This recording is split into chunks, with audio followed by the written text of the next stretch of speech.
Heart attack के symptoms generally अगर आप नॉर्मल हैं और सडनली अगर छाती में भारीपन या जलन आप फील करने लगे कि पूरा छाती भारी हो गया या जलन जैसा फील हो रहा हो, समटाइम्स आप जनरली लोग इससे कंफ्यूज करते हैं कि ये एसिडिटी हो गया है। ऐसा नहीं कि सारे हार्ट अटैक के केसेस में डेथ हो जाती है जी। सर्वाइवल जो डेथ के चांसेस हैं रफली आप मान के चलें 20% के आसपास होता है। व्हाट्सएप यूनिवर्सिटी पे जो ज्ञान दिया जाता है बिना डॉक्टरी सलाह वाला, उस ज्ञान से सावधान रहना खतरनाक है सर, खतरनाक। कुछ लोग जो सुनते हैं खेलते खेलते अचानक चले गए, डांस करते करते अचानक चले गए, उनको ना हॉस्पिटल तक पहुंचने का टाइम मिल पाया, वो वहीं पर भी जो स्टेज पे गिर गया है या एक्सरसाइज कर रहा है, एक्सरसाइज करते करते गिर गया है। कोरोना के बाद तो इस तरह के मामले कुछ ज़्यादा सुनने को मिल रहे हैं। जब भी हार्ट अटैक होता है तो हमारा सबसे पहला एम क्या होता है, हार्ट के ऊपर लोड को कम करना। जी। क्योंकि हार्ट अटैक में हार्ट की नस बंद हुई, एक पर्टिकुलर पार्ट जो हार्ट का है उसको ब्लड नहीं मिल रहा है, ऑक्सीजन नहीं मिल रहा है, खाना नहीं मिल रहा है। तो हमारा टारगेट ये होता है कि उस पार्ट को हम ऑक्सीजन सप्लाई करें। घी को लेकर के बड़ी धारणा बनी हुई है कि जो घी नुकसान देता है हृदय रोगियों को। कुछ कह देते हैं कि मक्खन खा लेना चाहिए। यंग एज में जितने जो हार्ट अटैक के केसेस हैं उसमें मोस्टली या तो स्मोकर हैं या हेरिडिटरी फैक्टर है। तीसरा फैक्टर कोरोना के टाइम में कोरोना था कि क्या हमें हार्ट अटैक में वो हेल्प करने वाला है या हमें नुकसान पहुंचाने वाला है। तो बेहतर तो ये है सबसे पहले कि उस इनिशियल स्टेज में क्या करें, तो एस्प्रिन की गोली अगर रेगुलर खुद से ट्रैवल करें तो एस्प्रिन की गोली गाड़ी में रखें। EECP ये क्या है? हम EECP के बारे में जानना चाहेंगे। ये क्या खास तकनीक है, इसके बारे में थोड़ा डिटेल से बताएं। और साथ में हम इससे जुड़े कुछ ये सवाल भी जानना चाहेंगे आपसे कि क्या जो जिन्होंने बाईपास सर्जरी करवाई और जिन्होंने स्टंटिंग करवा ली है और उनमें भी अगर कोई प्रॉब्लम है क्या, तो ये EECP जो है वो कितना कारगर है जो इन सब के लिए?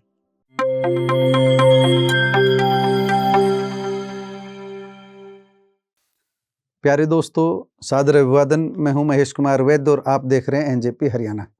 दोस्तों, आज करेंगे दिल की बात। और दिल की बात किन से हो सकती है? दिल के डॉक्टर से हो सकती है। और हमारे साथ खास मेहमान है आज वरिष्ठ हृदय रोग विशेषज्ञ डॉक्टर अभय कुमार। डॉक्टर अभय कुमार जी, हमारे स्टूडियो में आपका स्वागत है। NJP परिवार की ओर से आपका स्वागत है। धन्यवाद सर।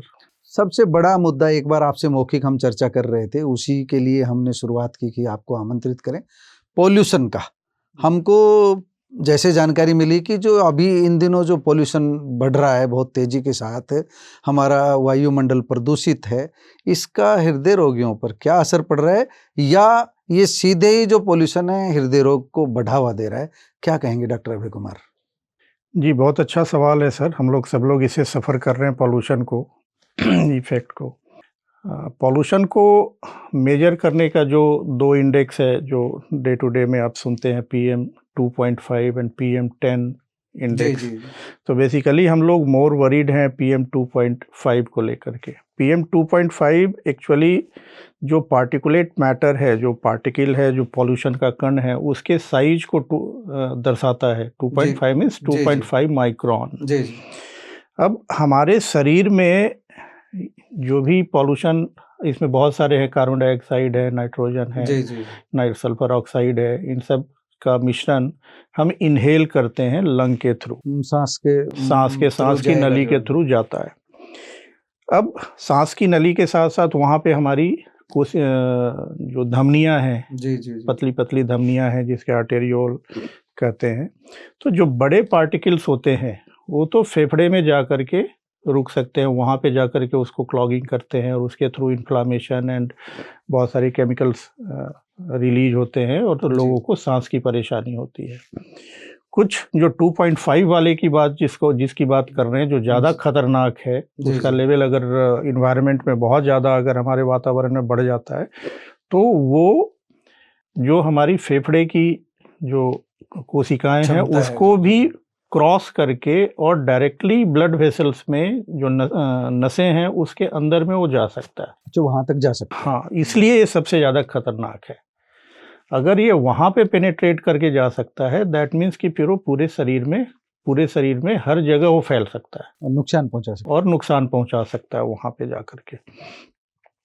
तो इसमें जो सबसे ज़्यादा इम्पोर्टेंट होता है वो हार्ट है, हमारा ब्रेन है जो अफेक्ट होता है। ब्रेन में जाता है तो बहुत बार उसकी वजह से ब्लड क्लॉटिंग की समस्या वहाँ पे हो सकती है, ब्रेन स्ट्रोक हो सकता है।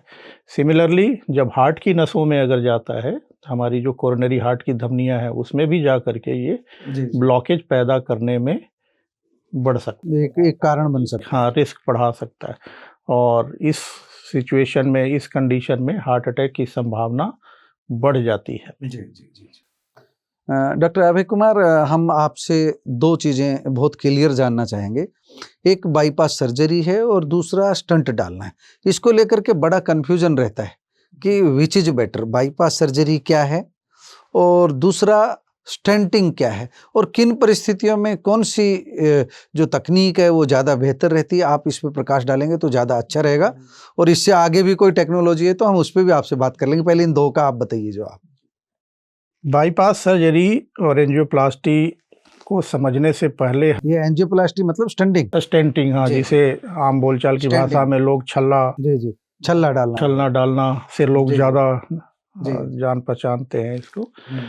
तो उसके सबसे डिसीजन लेने के पहले हमें जो पेशेंट का प्रेजेंटेशन है जी उसे हमें समझना होगा, जानना होगा कि कुछ एक पेशेंट हैं जो हमारे पास डायरेक्टली हार्ट अटैक लेकर के आते हैं। जी जी ये पेशेंट को सडनली छाती में दर्द हुआ, वो हॉस्पिटल गए और उनका ईसीजी किया, वो हार्ट अटैक आ रहा है।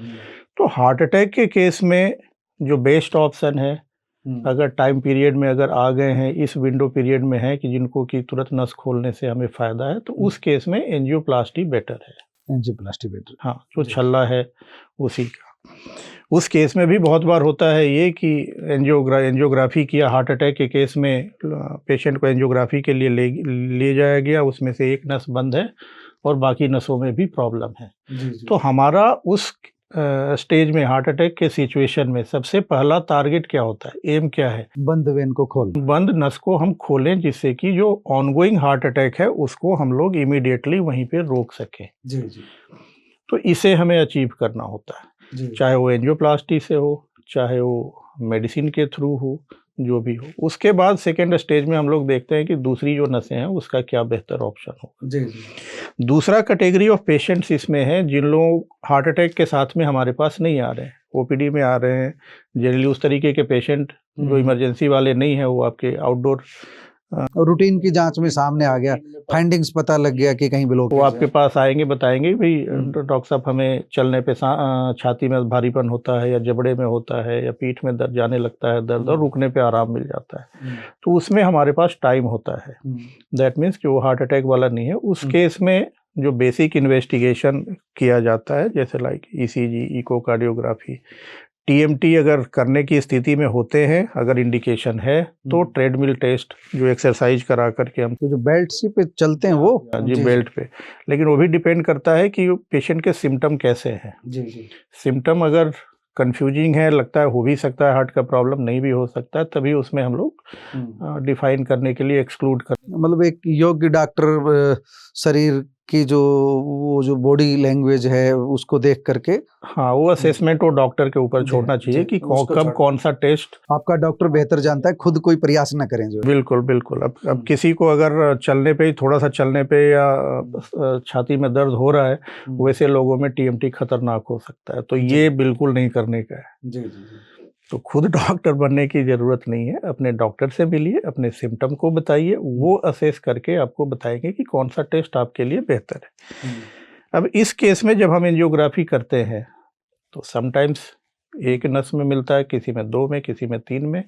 तो वो हमें डिसाइड, उसके बेसिस पे, उस फाइंडिंग के बेसिस पे डिसीजन हमें लेना होता है कि इनके लिए बेस्ट ट्रीटमेंट ऑप्शन क्या है। क्या हम स्टंटिंग से काम चल जाएगा या बाईपास करना पड़ेगा? तो उसमें भी जब जो ब्लॉकेजेज होते हैं, जी जी, वो इतना सिंपल नहीं है। उसमें हमें देखना है ये कि ब्लॉकेजेज का डिग्री कितना है, एक नस में कितने पॉइंट पे है, उस ब्लॉकेज के अलावा जो बाकी की नस है वो कैसा है उनका, क्या बिल्कुल वो नॉर्मल है, नीट एंड क्लीन है और 1 पॉइंट पे है या 2 पॉइंट पे है, जिसको कि आसानी से स्टेंट डाल के और छल्ले डाल करके हम करेक्ट कर सकते हैं। जी जी या ऊपर से नीचे तक पूरी नसें डिजीज हैं, कहीं पे थोड़ा कहीं पे ज़्यादा, तो ये असेस करके ट्रीटमेंट ऑप्शन लेना ज़रूरी होता है। अगर सपोज बहुत ज़्यादा परेशानी है किसी की, जहाँ से नस की शुरुआत होती है, जिसे मेडिकल टर्म में लेफ्ट मेन बोलते हैं, जी जी अगर वहाँ से शुरुआत है या उसके बाद की नसों में भी शुरुआती स्टेज में ही है, शुरुआती मतलब जहाँ से नस की शुरुआत हो रही है, जी वहाँ पे अगर काफ़ी क्रिटिकल ब्लॉकेज है तो वो भी एक बाईपास के तरफ हमें एडवाइस करता है कि अगर कहीं बिल्कुल जोड़ों पे ज्वाइंट, मतलब ये पेशेंट्स के लिए और उनके जो साथ आए अटेंडेंट है उनके लिए जरूरी है डॉक्टर को फैसला लेने दें। हाँ आपका डॉक्टर आपके बारे में ज़्यादा अच्छा फैसला ले बिल्कुल, सकता है। वो आपके रिपोर्ट पे ही, हम्म। आपकी फाइंडिंग पे ही डिपेंड करता है कि क्या आपके लिए बेहतर है। परिस्थितियां तय करती है। परिस्थितियां तय करती है।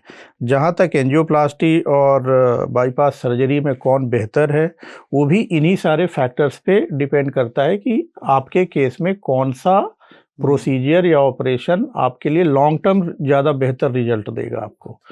हो सकता है कि बहुत सिंपल एंजियोप्लास्टी में आपका काम चल जाए, तो ज़रूरी नहीं कि हर तीनों नसों में ब्लॉकेज हो तब भी एंजियोप्लास्टी आराम से किया जा सकता है। डिपेंड करता है ब्लॉकेज की हुई नेचर पे, कितने जगह पे है, कैसे है। डॉक्टर अभय कुमार जी, हम एक नई तकनीक जो है वो कई दिनों से सुन रहे हैं कि रेवाड़ी में आ गई है, मार्स हॉस्पिटल ने शुरू की है। गुड़गांव और जयपुर के बीच में अभी तक बाकी जो छोटे शहरों में नारनौल रेवाड़ी यहाँ नहीं थी। अभी वो जो सुविधा है, मेरे को जो बताई जानकारी, EECP, ये क्या है? हम EECP के बारे में जानना चाहेंगे। ये क्या खास तकनीक है, इसके बारे में थोड़ा डिटेल से बताएं। और साथ में हम इससे जुड़े कुछ ये सवाल भी जानना चाहेंगे आपसे कि क्या जो जिन्होंने बाईपास सर्जरी करवाई और जिन्होंने स्टंटिंग करवा ली है और उनमें भी अगर कोई प्रॉब्लम है क्या, तो ये EECP जो है वो कितना कारगर है जो इन सब के लिए? बहुत अच्छा सवाल है सर। और ये अभी जस्ट कुछ दिन जब हमने हॉस्पिटल स्टार्ट किया था तो मेरी इच्छा थी कि बहुत लोग पेशेंट्स ऐसे थे जिनमें एंजियोप्लास्टी और जो बाईपास सर्जरी के बाद भी पेन की समस्या पूरी तरीके से ख़त्म नहीं होती थी। तो मतलब ये उसके बाद का है जो? हाँ, उसके बाद में भी मेन जो इसका इंडिकेशन है ये उन्हीं पेशेंट्स में ज़्यादा है जिनमें एक तो नसों की क्वालिटी या कहें इतनी ज़्यादा डिजीज है जिसमें हमारा दोनों सक्सेसफुल नहीं है। ना तो हमें ठीक से एंजियोप्लास्टी के रिजल्ट्स आ सकते हैं, ना बाईपास सर्जरी अगर हम करते हैं उसके बेहतर रिजल्ट हो सकते हैं। क्योंकि इस हमारे लिए समझना जरूरी है, बाईपास सर्जरी में भी जो नस बंद होता है तो बाईपास कर रहे हैं हम, जहाँ पे ब्लॉकेज है उसको एज सच कुछ नहीं करते, उसके नीचे में जा करके अलग से रास्ता दे दिया है। अलग से रास्ता दे देते हैं। लेकिन क्या इससे सिम्टम पूरा ख़त्म हो जाता है? मोस्टली सिम्टम ख़त्म हो जाता है, लेकिन कुछ एक उससे जो ब्रांचेज निकल रही होती, छोटी छोटी ब्रांचेज निकल रही होती है, वहाँ पे ब्लड का सर्कुलेशन जितना पहुँचना चाहिए वो इवन बाईपास सर्जरी के बाद भी नहीं पहुँच पाता। वो थोड़ा डिस्टेंस बढ़ गई या कुछ भी कारण रहा? नहीं, उस नसों में भी, क्योंकि हमने ऊपर का जैसे ब्लॉकेज, ऊपर में से ब्लॉकेज आ रहा है, हमने ब्लॉकेज के नीचे वाले पार्ट को जा करके बाईपास उसको सप्लाई दिया, तो ऊपर से जो ब्लड आ रहा है तो वो तो संकरा रास्ता है। बहुत बार उस जगह से जहाँ से ब्लॉकेज है उस रास्ते से छोटी छोटी नसें और निकल रही होती हैं, जिसको हमने कुछ नहीं किया, उस पर मेडिसिन ही चल रहा है। मेडिसिन तो इनफैक्ट चलना ही चलना है। और एंजियोप्लास्टी में भी हम मेन नस को ठीक करते हैं, जो मेन नस है मेनली उसी को नस ठीक करते हैं। अगर उसकी कुछ ब्रांचेज भी हैं तो वो ब्रांच भी अगर बड़ा हो साइज में, जिससे कि इम्पैक्ट होने की संभावना ज़्यादा हो, तो उसको करेक्ट करते हैं। बाकी जो छोटी छोटी नसें हैं उनको करेक्ट नहीं कुछ नहीं करते, ना तो हम बाईपास में करते हैं ना एंजियोप्लास्टी स्टेंटिंग। मतलब थोड़ा सा जो है वो जो मूल स्वरूप जो होता है वो उससे थोड़ा अंतर रह जाता है। जी, रह जाता है उसमें। और बहुत सारे जो डायबिटिक पेशेंट हैं जिनमें डायबिटीज का रहता है, उनकी नसें आप देखेंगे जनरली कि इतनी पतली हो जाती है और पतली ब्लॉकेज की वजह से होती है। तो जो EECP जो है इसका किस आयु वर्ग के लोगों को लाभ होगा? जो आप ये जो तकनीक जो मार्स हॉस्पिटल ने शुरू की है, इसके बारे में थोड़ा सा ये बताएं कि कोई उम्र जो है का इसमें रहेगा कि किस तरह के रोगियों में ये तकनीक कारगर रहेगी? जो जनरली इनका उम्र से ज़्यादा रिलेशन नहीं है, इनका रिलेशन डिजीज से है कि किस तरीके की ब्लॉकेज है, कितनी ज़्यादा है। इसमें बेसिकली दो तरीके से इसका यूज है हमें।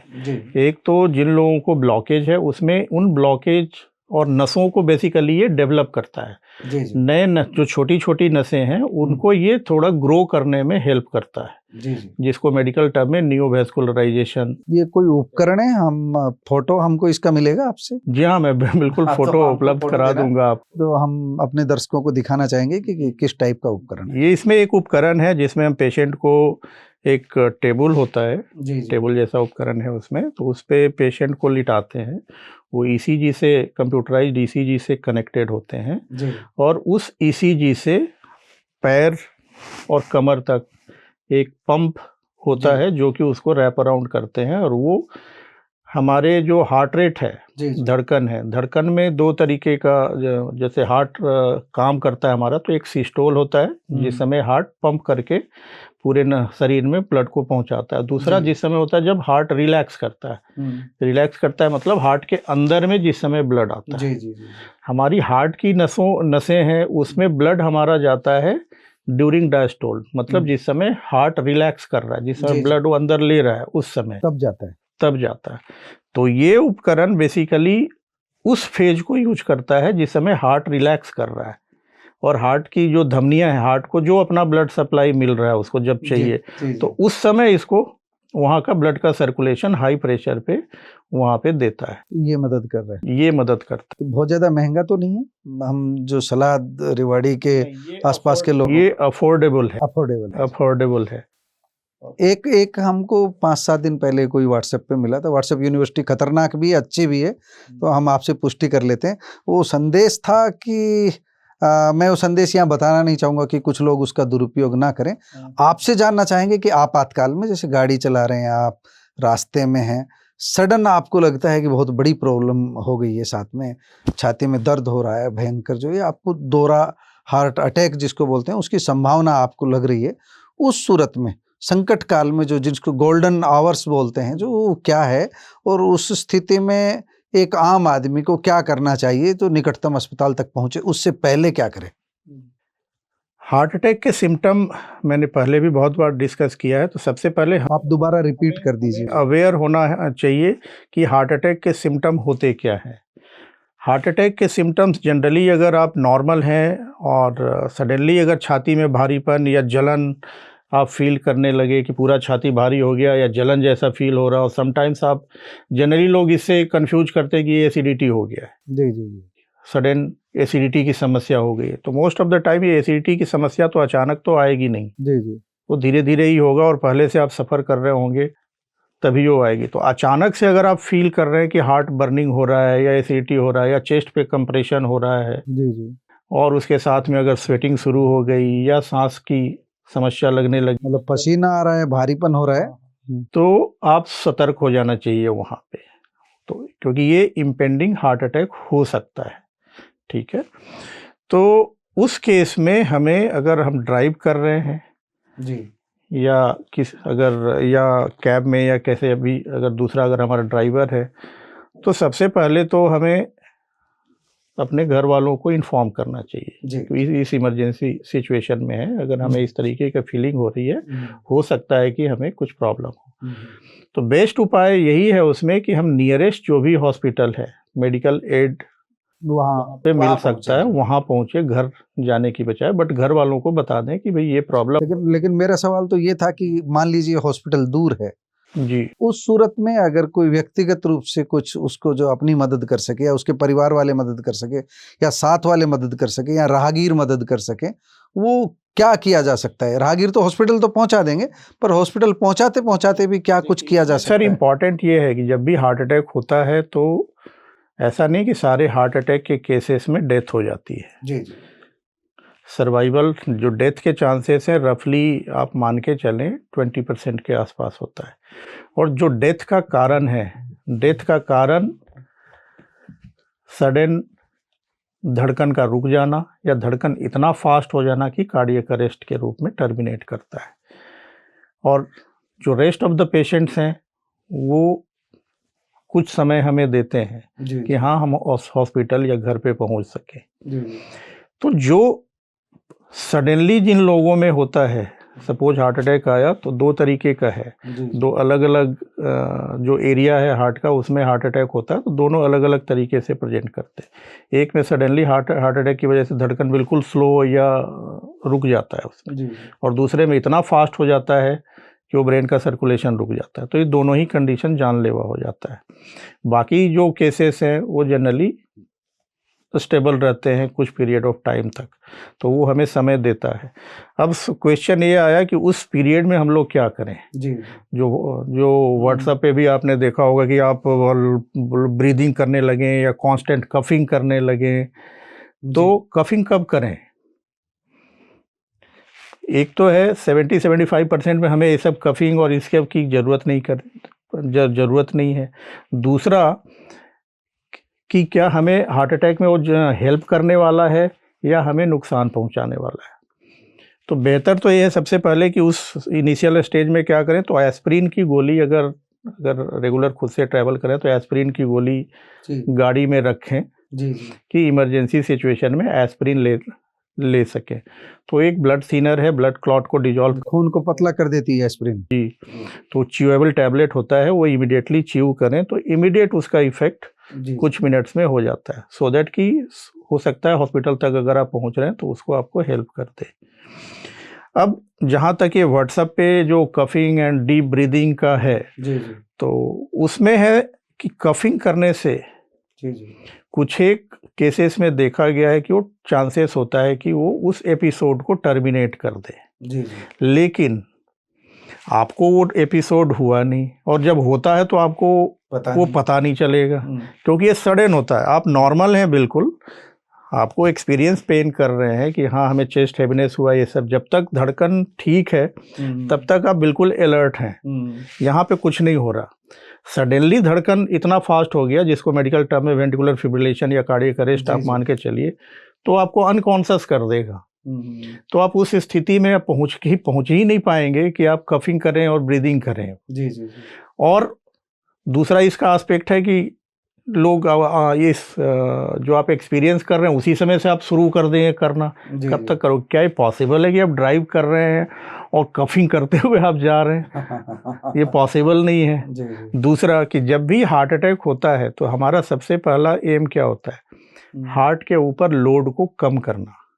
क्योंकि हार्ट अटैक में हार्ट की नस बंद हुई, एक पर्टिकुलर पार्ट जो हार्ट का है उसको ब्लड नहीं मिल रहा है, ऑक्सीजन नहीं मिल रहा है, खाना नहीं मिल रहा है।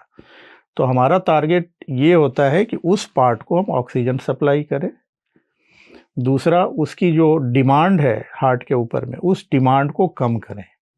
अगर हम ये रिपीटेडली कफिंग करना शुरू करते हैं तो डिमांड हमारा घटेगा बढ़ेगा। हार्ट के ऊपर में डिमांड और लोड बढ़ेगा। मतलब ये है कि जो व्हाट्सएप यूनिवर्सिटी पे जो ज्ञान दिया जाता है बिना डॉक्टरी सलाह वाला, उस ज्ञान से सावधान रहना खतरनाक है सर, खतरनाक है। पहली चीज वही मैंने बताया। एक बीच में एक हार्ट अटैक और heart failure, complete failure heart जिसको बोलते हैं, कुछ लोग जो सुनते हैं खेलते खेलते अचानक चले गए, डांस करते करते अचानक चले गए, उनको ना हॉस्पिटल तक पहुंचने का टाइम मिल पाया, वो वहीं पर भी जो स्टेज पे गिर गया है या एक्सरसाइज कर रहा है, एक्सरसाइज करते करते गिर गया है। कोरोना के बाद तो इस तरह के मामले कुछ ज़्यादा सुनने को मिल रहे हैं। डॉक्टर अभय कुमार क्या कहेंगे? उसमें भी जो सडन हार्ट फेल तो उसको नहीं करेंगे, वो भी कार्डियक अरेस्ट उसको बोलना ज़्यादा बेहतर रहेगा कि सडनली आप एक्सरसाइज कर रहे हैं, सडनली एक्सरसाइज करते करते या डांस कर रहे हैं, जो भी है वो भी एक एक्सरसाइज ही है, सडनली आदमी कोलैप्स हो गया और डेथ हो गई। तो बेसिकली उसमें भी जो धड़कन है हमारा वो सडनली अरेस्ट होता है, काम करना बंद कर देता है ज़्यादा फास्ट होने से। हाँ सर, वेंटिकुलर फिब्रिलेशन जो मैंने बोला, वेंटिकुलर टैकीकार्डिया, वेंटिकुलर फिब्रिलेशन है मेडिकल टर्म है, बट कॉमन लैंग्वेज में अगर हम बोले तो सडन कार्डियक अरेस्ट हो गया, धड़कन हमारा रुक गया उसमें।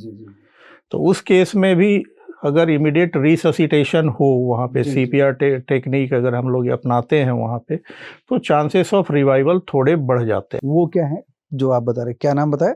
Cardiopulmonary resuscitation, CPR। वो क्या है? तो जनरली हम सबको जानना चाहिए जी कि कभी भी अगर आपके सामने में अगर कोई आदमी सडनली कोलैप्स कर गया है तो हमें पता होना चाहिए कि CPR हम कैसे करना है। जो कृत्रिम सांस है एक तरह से। कृत्रिम, हाँ, उसमें जो थोड़े रिवाइवल के चांसेस होते हैं। जी जी। तो उसमें हम एक हाथ पे अपना दूसरा हाथ ऐसे करके छाती के ऊपर यहाँ ऐसे रखा, दूसरा ले करके और फास्ट उसको कंप्रेस करते हैं। जनरली वो इसमें बताते हैं इतनी तेज दबाना चाहिए पसली टूटने तक की नौबत आ जी जाए। हाँ, बिल्कुल। पसली अगर नहीं टूटेगा तो हार्ट को आप कंप्रेस ही नहीं कर सकते। अच्छा, इतनी तेजी से दबाना पड़ेगा? तेजी नहीं, इतनी फोर्सफुल होना चाहिए। इतना, अच्छा, इतना तेज दबाव से। सेंटर पे, लोअर पार्ट ऑफ चेस्ट पे, सेंट्रल पे आप उसको प्रेस कीजिए। 2.5 से 3, 2.5 इंच के आसपास, 2-2.5 इंच अंदर में जाना चाहिए, ये प्रेस होना चाहिए। मतलब कोई आदमी जा रहा है, उसको बचाने का 1% चांस ये है कि बहुत तेज उससे पसली टूटने की चिंता न करें। पसली टूटने की चिंता ना करें। पेशेंट ऑलरेडी लग रहा है कि हाँ नियर डेथ, ये पसली जुड़ जाएगा सर। हार्ट अगर एक बार टूट गया और जान चली गई तो फिर वो नहीं जुड़ने वाली। तो ये सीपीआर, तो सीपीआर टेक्निक बहुत हेल्पफुल है और हमें सबको जानना चाहिए क्योंकि वो लाइफ सेविंग हो सकता है। जी जी। अभी डॉक्टर साहब, जो कोरोना से जो मैं अभी क्वेश्चन कर रहा था आपसे, कोरोना के बाद में, आप तो कोरोना से पहले भी बहुत लंबा आपका समय बीता है प्रैक्टिस में, before corona and after corona, क्या अंतर देख रहे हैं आप? After corona sudden cardiac death थोड़ा बढ़ा जरूर है सर, और मे बी कि लोग न्यूज में भी ज़्यादा आ रहा है। डेथ पहले भी हो रही थी। लोग ऐसा तो नहीं जांच के लिए ज़्यादा आ रहे हो? जांच के लिए डेफिनेटली ज़्यादा आ रहे हैं। लोगों में अवेयरनेस जब से बढ़ा है कि भाई कोरोना में ब्लड क्लॉटिंग ज़्यादा हो रही थी, तो लोग उस समय भी फियर में, बहुत ज़्यादा एंग्जाइटी, फियर भी बहुत था पोस्ट कोरोना, आफ्टर कोरोना। तो लोग जाँच भी करा रहे थे, तो उससे भी डिटेक्ट हो रहा था। और कुछ तो ब्लड क्लॉटिंग की थोड़ी बहुत चेंजेस तो बॉडी में आए थे, बट ग्रेजुअली अब धीरे धीरे काफ़ी कम हो रहा है। इनिशियल फेज में 22-23 तक तो था, बट ग्रेजुअली केसेस काफ़ी कम हो रहे हैं अब उससे। तो पोस्ट कोविड इफेक्ट अब काफ़ी हद तक कम हो गया है। हम एक दिन आपके हॉस्पिटल में बैठे बैठे सुन रहे थे, आप किसी को सलाह दे रहे थे कि जल्दी मॉर्निंग वॉक में जल्दी मत निकलिएगा, सूर्योदय का इंतजार कीजिएगा। वो हम जानना चाहेंगे कि जो अभी जो पॉल्यूशन के कारण कह रहे थे, धुंध के कारण जो अब सर्दियां शुरू हो चुकी है, सर्दियों में जो हृदय रोगी हैं उनके लिए भी उचित सलाह क्या होगी? उनको घूमने का क्या सही समय है उनके लिए? दोनों के लिए इम्पोर्टेंट था, पॉल्यूशन की वजह से भी और ठंड की वजह से भी। पॉल्यूशन में की वजह से सुबह में पॉल्यूशन इतना ज़्यादा है कि आप सांस आप ले रहे हैं तो आप फ़ायदा कम, नुकसान ज़्यादा, पार्टिकल्स ऐसे ले रहे हैं जो कि आपके डायरेक्ट फेफड़ा एंड डायरेक्ट हार्ट को अफेक्ट कर रहा है। तो एक देर से घूमने निकले, दूसरा ठंड के समय में हमारा जो ब्लड प्रेशर है और हार्ट के ऊपर जो लोड है वो भी बढ़ जाता है। तो जितना ज़्यादा ठंड होता है वो वर्कलोड हार्ट के ऊपर में उतना ज़्यादा बढ़ता है, हार्ट के ऊपर में स्ट्रेस उतना ज़्यादा बढ़ता है। तो इसलिए उस समय एडवाइस किया जाता है कि धूप धूप निकलने से मेरा मतलब है कि उस समय थोड़ी सी वातावरण में गर्माहट आ जाए, तब आप उस समय निकलें। मतलब अधिक ठंडी में नहीं निकले। अगर आपकी आदत है कि नहीं ठंड में, मेरा तो आदत है भी 4 बजे 5 बजे मैं उठता हूँ, उसी समय जाता हूँ, तो आप प्रॉपर विंटर का, ठंड का अपना पूरा इंतजाम करके जाइए, और फिर जिससे कि ठंड का जो इफेक्ट है वो कम हो, आपके शरीर पे बैड इफेक्ट कम हो। जी।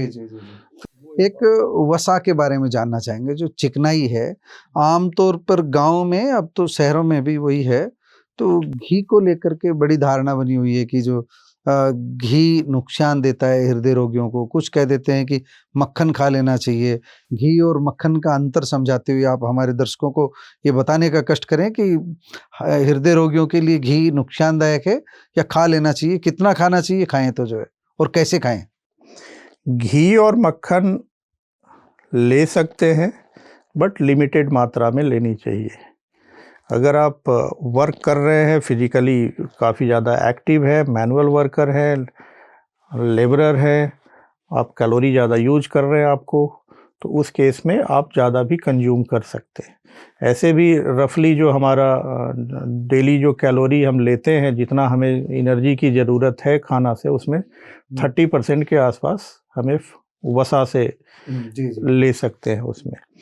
इम्पॉर्टेंट इसमें ये है कि हम जो वसा ले रहे हैं, फैट ले रहे हैं, वो किस क्वालिटी का है। क्या उसमें सैचुरेटेड फैट ज़्यादा है, या सैचुरेटेड के साथ साथ पॉली अनसैचुरेटेड और मोनो अनसैचुरेटेड जो बोलते हैं, अलग जो 3 अलग अलग वेराइटी है, उसका रेशियो क्या है। तो वो अगर इक्वल रेशियो में अगर उसमें है, जो भी हम फैट तेल कंज्यूम कर रहे हैं उसमें इक्वल रेशियो में है, तो हमारे लिए वो बेनिफिशियल है। जहाँ तक आया घी और मक्खन का कि दोनों में बेटर कौन है या लेस हार्मफुल कौन है, तो डेफिनेटली जो बटर है जो घर में निकालते हैं वो लेस हार्मफुल है। एक रीज़न उसका ये है कि जब हम घी बनाते हैं तो उस मक्खन को हम काफ़ी ज़्यादा हीट करते हैं, कंटिन्यूअस हीटिंग के प्रोसेस से गुजरता है, तब जा कर के वो निकलता है। तो उसमें फिर जो फैट की क्वालिटी है वो रिलेटिवली मक्खन से इन्फीरियर होता है।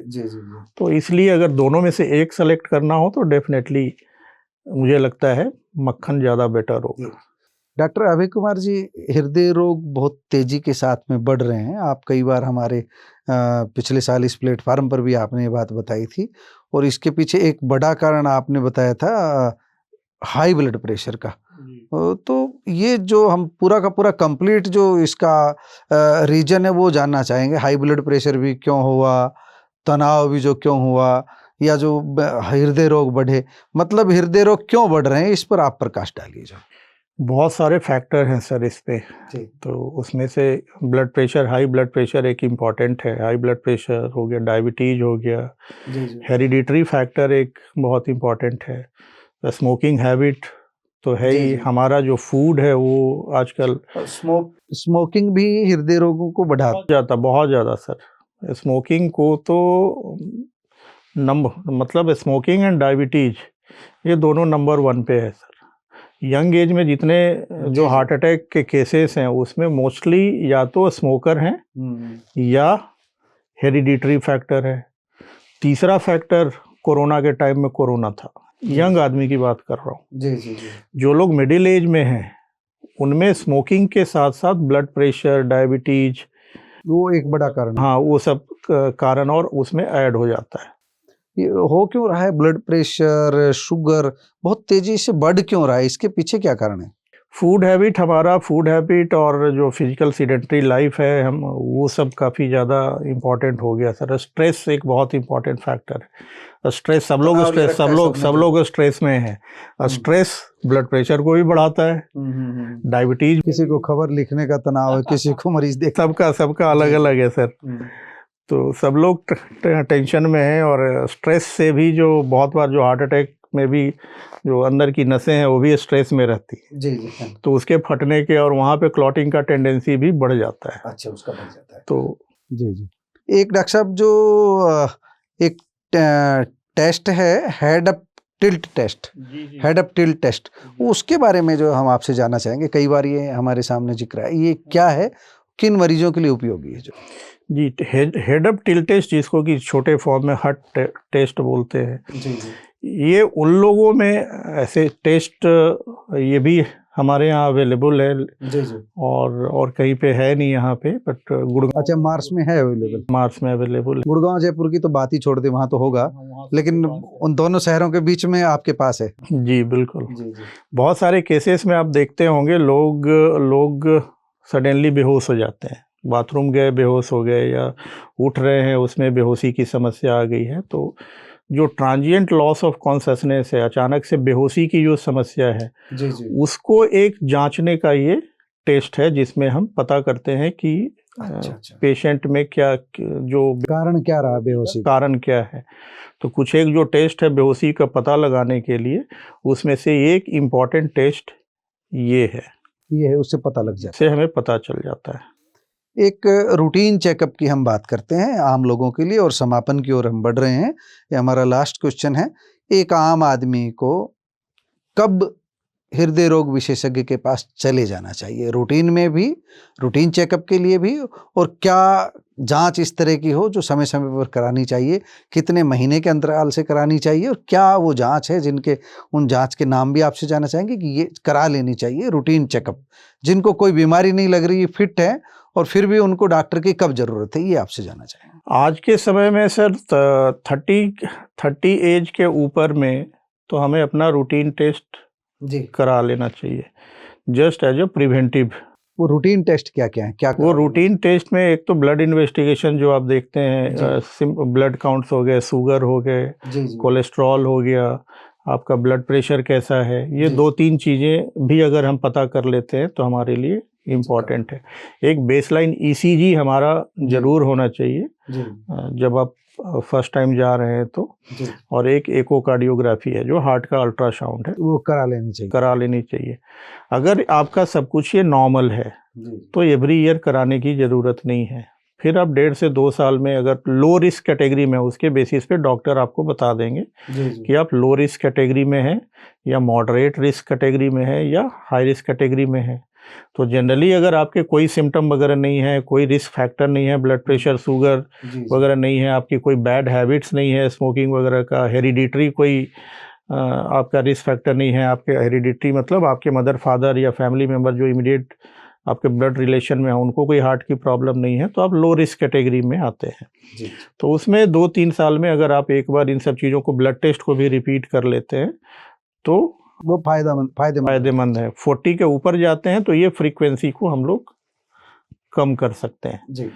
कम एज में हम लोग ज़्यादा इंटरवल पे करें, जैसे उम्र बढ़ता है तो उसके फिर जल्दी ज़रूरत होता है। लेकिन उन लोगों को, ये तो प्रिवेंटिव हो गया। दूसरा है कुछ लोग जिनको कि छाती में भारीपन हो रहा है या चलने में सांस की समस्या हो रही है जो पहले नहीं होती थी, सांस की समस्या भी, और तो उस केस में भी आपको जाकर के डॉक्टर को आपको मिलना चाहिए और अपना रूटीन का चेकअप करा लेना चाहिए। हाँ, रूटीन चेकअप करा लीजिए। ईसीजी है, इकोकार्डियोग्राफी है, चेस्ट एक्सरे, अगर कुछ ऐसा वो जैसा डॉक्टर आपको एडवाइस करे। ज़रूरत अगर लगता है किसी डॉक्टर को आपके कि टीएमटी की ज़रूरत है तो डॉक्टर बता देगा, वो आपको बता देगा, उसके अनुसार करा सकते हैं।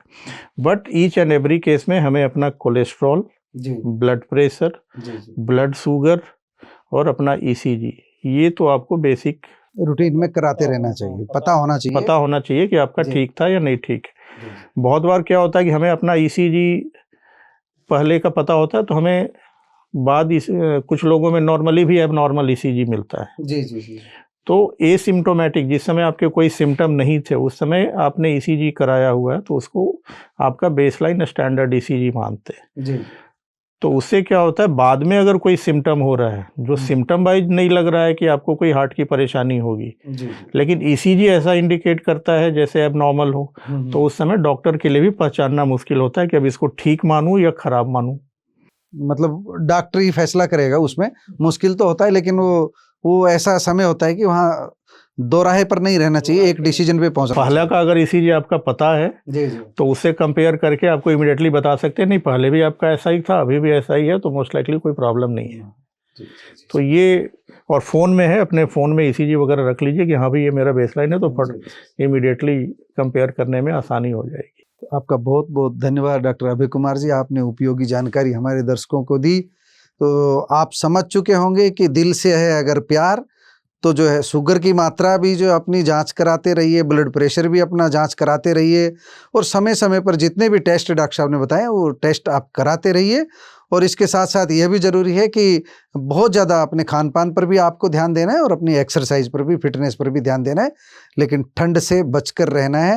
हृदय रोगियों के लिए वार्निंग है, सर्दी आ रही है, इसलिए आप थोड़ा सा ठंड में बच के रहिएगा, जैसे डॉक्टर साहब ने कहा है। आपका फिर से धन्यवाद डॉक्टर साहब। धन्यवाद।